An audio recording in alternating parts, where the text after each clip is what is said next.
willing to answer any questions and share any memories that I have of my time here in Auburn before I left. Absolutely.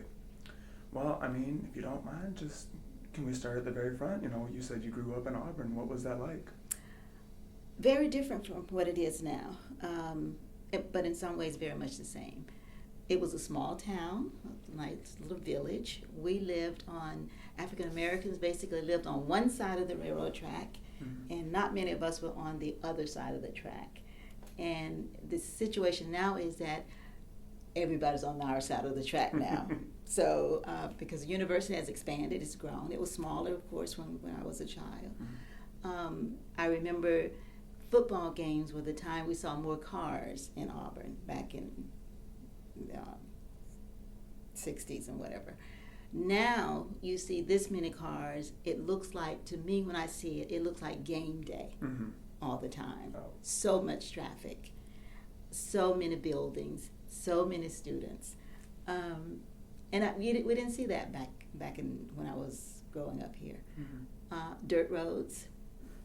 All the sides on that side of the track, I guess it's called the West End. I'm not sure what it's called, but anyway, on that side of Foster, of Martin Luther King, it was basically dirt roads. Only maybe that major highway was paved, because the street that I lived on, which was Zellers Avenue, wasn't paved until after I graduated from high school. And I graduated from high school in 1966. Okay.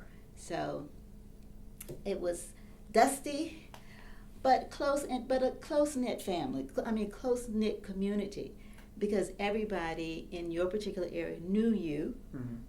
They knew your parents. They could discipline you, and because either they were part of your family anyway, or they had been part of the community for so long that they were just a part of. You don't find that kind of connection to me anymore. You don't even know who your neighbors are. You may wave at them every once in a while, but you don't really speak to them. So we lived on. Well, I'm not going to go into that, but anyway. So that's the beginning. I went to a segregated high school, elementary school. Boykin was the elementary school at the time, and it was new when I was in first grade to go. That was relatively new.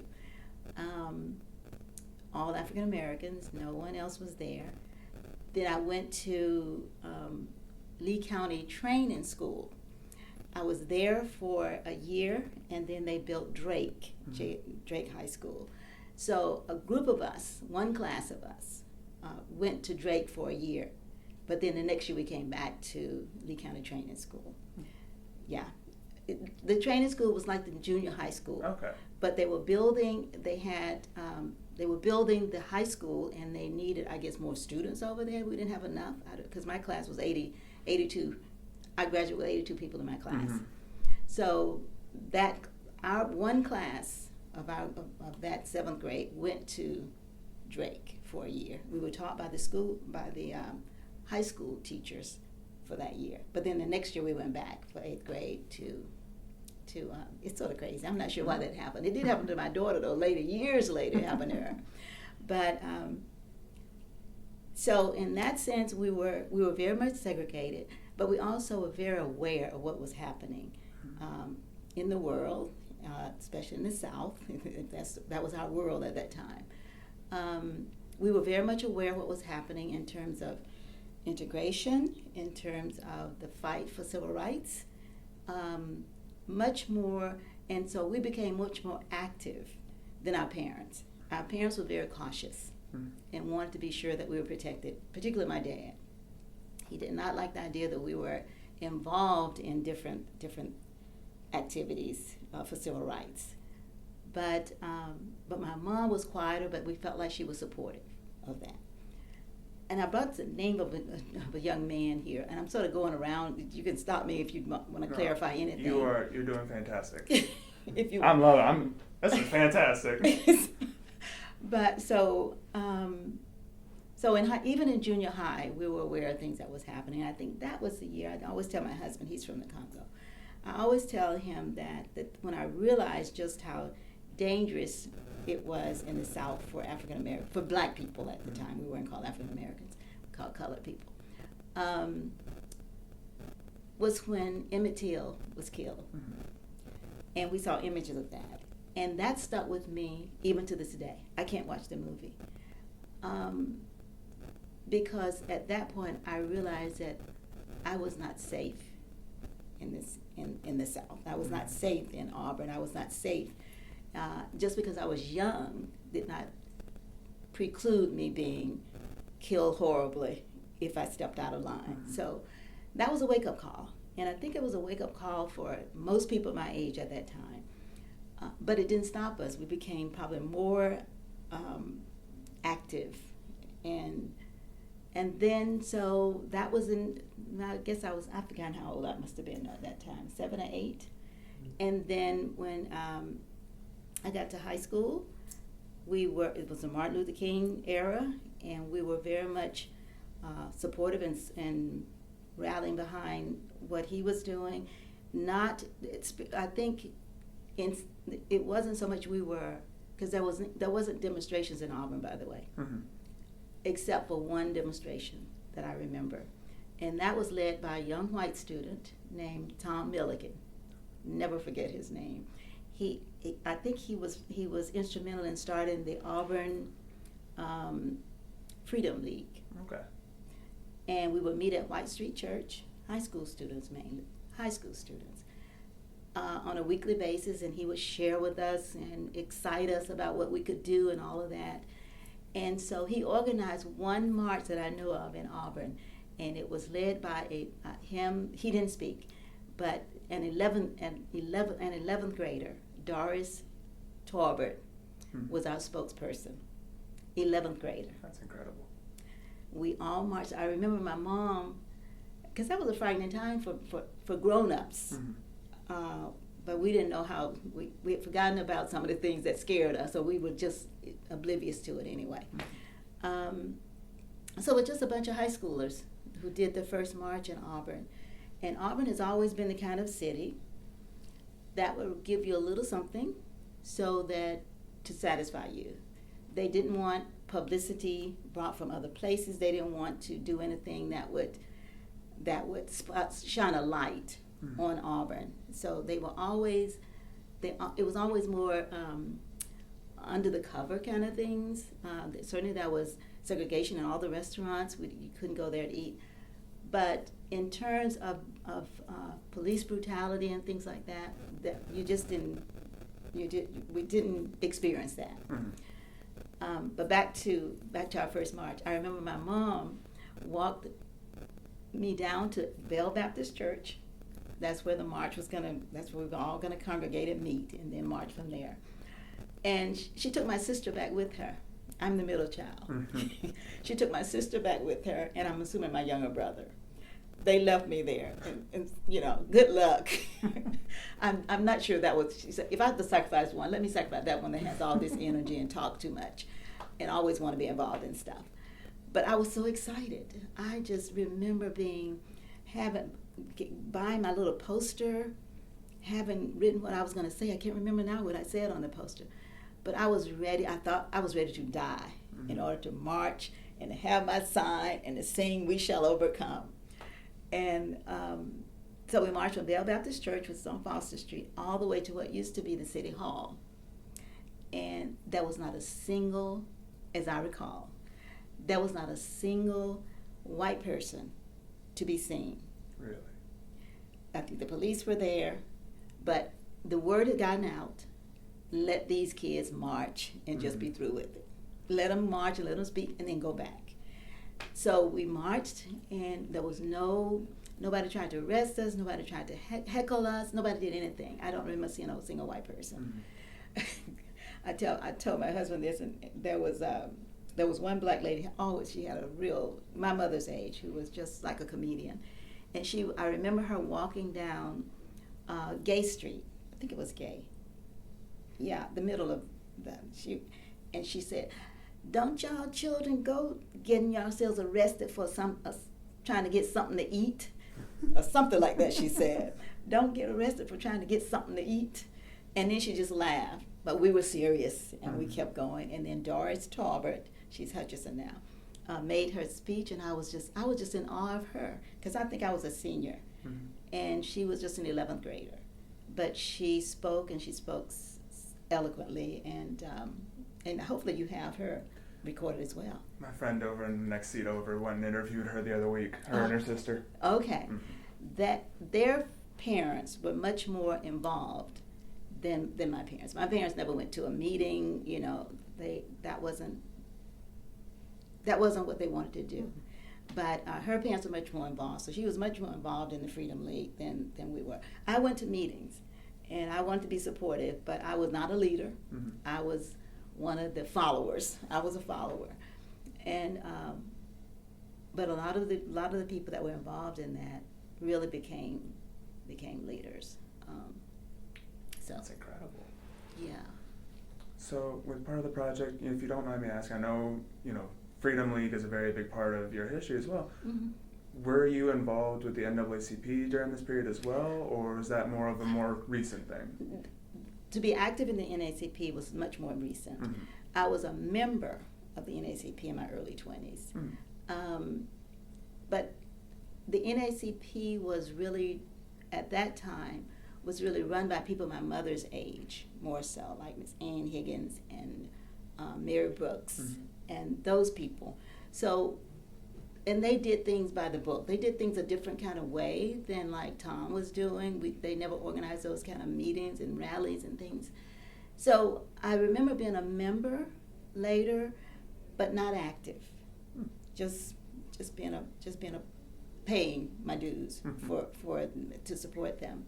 But we were more. It was like we were more individuals doing different things. Barbara Pitts, I remember, was very active in a lot. We did voter registration. We helped the first black woman who ran for city council, Frankie King. She ran before they divided the wards up. Mm-hmm. So she didn't win, but we worked hard to get people to register to vote and to go out to vote, and she came close. And it was citywide. Right. So that was quite an accomplishment. After that, the next 4 years, in the meantime, there was a push to divide Auburn up into wards rather than having these elections, citywide elections, because there was never going to be an opportunity for an African American to win a citywide election in Auburn, I don't think. And certainly not at that time. So Frankie, to me, was like the one who started the whole, who changed things. I don't think she gets credit for that. Mm-hmm. Because then Mary Brooks came after the wards were divided up, and of course she won. That section, Ward 1, I guess we are. I forgot which one ward it is. Well, Connie Frazier, it's one. Connie. Yeah, so once they divided up, as I said, all of us was on one side of the track. Mm-hmm. That became one ward. That became our ward then. And so from that point on, anyone who ran for that was African American, and they won. Mm-hmm. But Frankie was the one who said, I'm willing to put myself out there, because it probably wasn't easy either. And there was not a lot of money. She just had people like me, young and active and wanted to help. We didn't get paid for that. Mm-hmm. I mean, now everybody wants to be paid for the stuff that they do, it seems. But I remember the group of us was just going from house to house, and the thing that was discouraging sometimes was that there were people who didn't want to vote. I remember there was an older one, probably my grandmother's age at the time, probably my age now, was saying she didn't like Martin Luther King, and she didn't think that was what we need to be doing. We're just making trouble. Mm-hmm. We were young, and we thought, how crazy could you be? But take that off. But anyway, but I always respected Frankie for getting out there and really, I think, changing things. We were different than Opelika. Opelika had a different kind of political system, whatever. Different kind of fight, different kind of people who lived there, I think. Mm. Like I said, Auburn was the kind of place where they wanted to just give you enough to let you be satisfied, right. and not pushing anything. So back to the march that we have. This is the difference in the march that we had here in Auburn. And that same week, Opelika students did the same thing. They were arrested. My cousins who went from Auburn on a bus to Opelika to March were arrested. And one of my cousins, 2 years, she must have been like 14, I don't know, but they threw her in jail as well. Oh my God. So my cousin, I didn't go. I was that much afraid of my dad. Not of being arrested, but afraid of my dad. I didn't get on that bus to go to Opelika. But my cousins did. And 3 of them were arrested, and their dad was really upset with them. He had to go and bail them out of jail. And because he probably didn't know they were going, that they were going to get on that bus. So Opelika has always been slightly different in their approach to. So I think that's one of the reasons they were hit harder. But I'll let the Opelika people tell that story. So anyway, back to my early times here in Auburn. I became a young mom, so I wasn't very active in a lot of the things. But voter registration was my baby. I enjoyed doing that, and I would make a point to do that, and still that's what I enjoy doing. I enjoy letting people know how empowering going to vote is, and telling people if it wasn't really nothing, as people say, oh, it's not going to make any difference. Who would care? No one would be trying to stop me from voting if it really didn't care, if it really didn't matter. It matters. So that's always been the thing that I do. And since I've gotten back here, I work with the Lee County Democratic Club. I tried to do it with the Lee County Democratic Party, but it was really not functioning. But the club was active, and so I joined the Lee County Democratic Club, and I did a lot of work with them. Anytime there was a voter registration set up on campus, I was there. Anytime and we traveled to Florida for the Obama election. Voter registration, I did voter registration in Florida when he was running. I organized voter registration, just a booth on Foster Street with some of the other people in the organization. So that's what I felt passionate about, and that's what I did. So when I came back, this is what I got involved with them. So I was really happy when I heard that they were going to start an NAACP, and when I went to the meeting, the first meeting where they were talking about organizing, I was impressed with the energy that was coming out of God, I'm drawing a blank. Alan.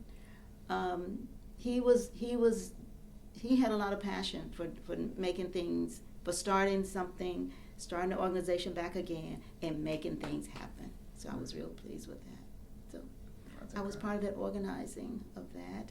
I didn't think I was going to be considered that kind of organizing of that. I offered my house for them to come and use our computer, use our papers, but that was what I would have done. I mean, okay, I'll finish there. No, I'm just saying, you're saying, I'm like, ooh, I got a pull-out couch and no printer anyway. You're 5 steps ahead of me, all right. We did that. We wanted to help in any way we could, and we wanted to be successful. So I really worked with them and trying to make sure that it was. And that's my story, I think.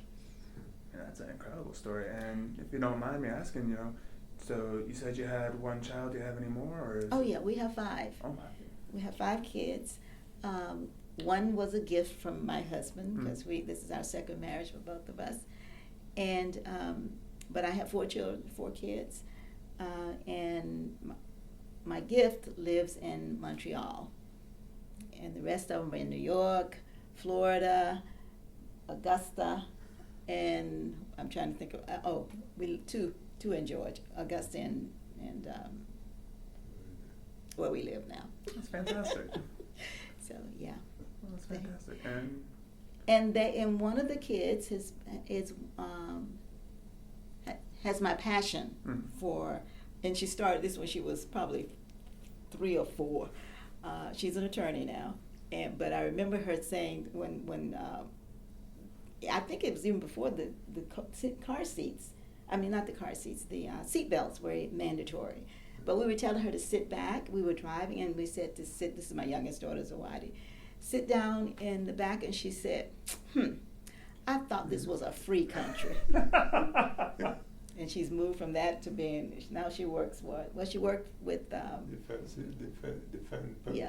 public defenders, and she worked with the program in Montgomery. I'm trying to think of EJI. She was with EJI for maybe 5 years before she went back to school, back to law school. So she worked there during her undergraduate and got to know the director there, and just fell in love with that kind of work. So. Well, I guess if I had one last question, just, I know you don't live in Alabama anymore, but, if you come back here like you did today, how do you think stuff has either progressed, stayed the same, done anything different? That's a good question, because it's easy to get discouraged when you see what has happened nationwide. Because at 75, I didn't think I would be looking at or hearing the kind of rhetoric that I'm hearing now nationwide. In Auburn, I think Auburn is a great place. I think they try to be fair and provide equal opportunities for people, but I still think they have a long way to go. Even saying that, because now the shift has changed from just not voting. The shift is also changing to taking over our community and diluting the black vote, because when you move a lot of different people in, it dilutes the black vote. And I've seen community. I was shocked today when I passed by. Was it on Opa-locka Highway? I was shocked to see all those. Maybe it was an Opa-locka Highway. I can't remember it anymore. But I was shocked to see all those small little houses that used to be owned by African Americans. I don't know where they went. Now they're student houses. Now they're houses that probably the average African American in that area could not afford to live in anymore. So the change has been that, if you can afford the house, you can buy it, but most of the time it's out of the price range of a lot of the people who owned those houses in the beginning. Now they sold them, nobody took them, except for the ones on the back line where my grandfather used to live. I always remember that. That was eminent domain, I think, and I didn't like that at all. We fought against that, but it didn't work. They got it anyway. So to me, it's like understanding your property values, understanding the land, understanding your rights as a homeowner, that you don't have to give up, and you don't have to, because once one person give it up and say, I got this amount of money, then everybody else say, well, it's not worth fighting for. I don't know. I just still think it's worth maintaining our communities if we can. Absolutely. Do either of y'all have any questions for me, or? You don't cover the time when Scott and his girlfriend were president and secretary. When Scott of the NAACP, Scott, the membership chair there. Mr. Scott. They were NAACP in Opelika. Yeah. It was. I think it wasn't the same as the one here. I'm always confused about that. I mean, we're working with both, so I mean. You're working with both? Yes, ma'am. Okay. They had an NAACP, like. They were in function when we were away from Auburn. They were functioning when I was away from Auburn. Yes, hopefully capture those. Yeah, you probably have interviewed Mr. Scott. I don't know. I need to check my list. Yeah, Scott and I'm trying to think of her other name. But yeah, they like I said, Opelika was sort of different. I think they started or maintained their NAACP chapter longer. That's my guess, and was more active later on. Before I came back here, they had already had an NAACP. I think it was defunct for maybe a few years, but. Is that what you're thinking about? Yeah. Do you know when Mr. Scott might have been working as president? I don't know. Oh, that's I remember that he said he and the lady, they were very much involved with the Opelika chapter. That's fantastic, because we found, 3 different people who originally were not on the list of people that had served as president, and they're like, no, we were part of this organization as well. So that's, part of what's coming out of this project is saying this, we're filling in those little extra gaps. Mhm. Because Mhm. I appreciate that so much. Yeah. Sweet. Well, thank you so much. Let me go ahead and pause this here. Okay.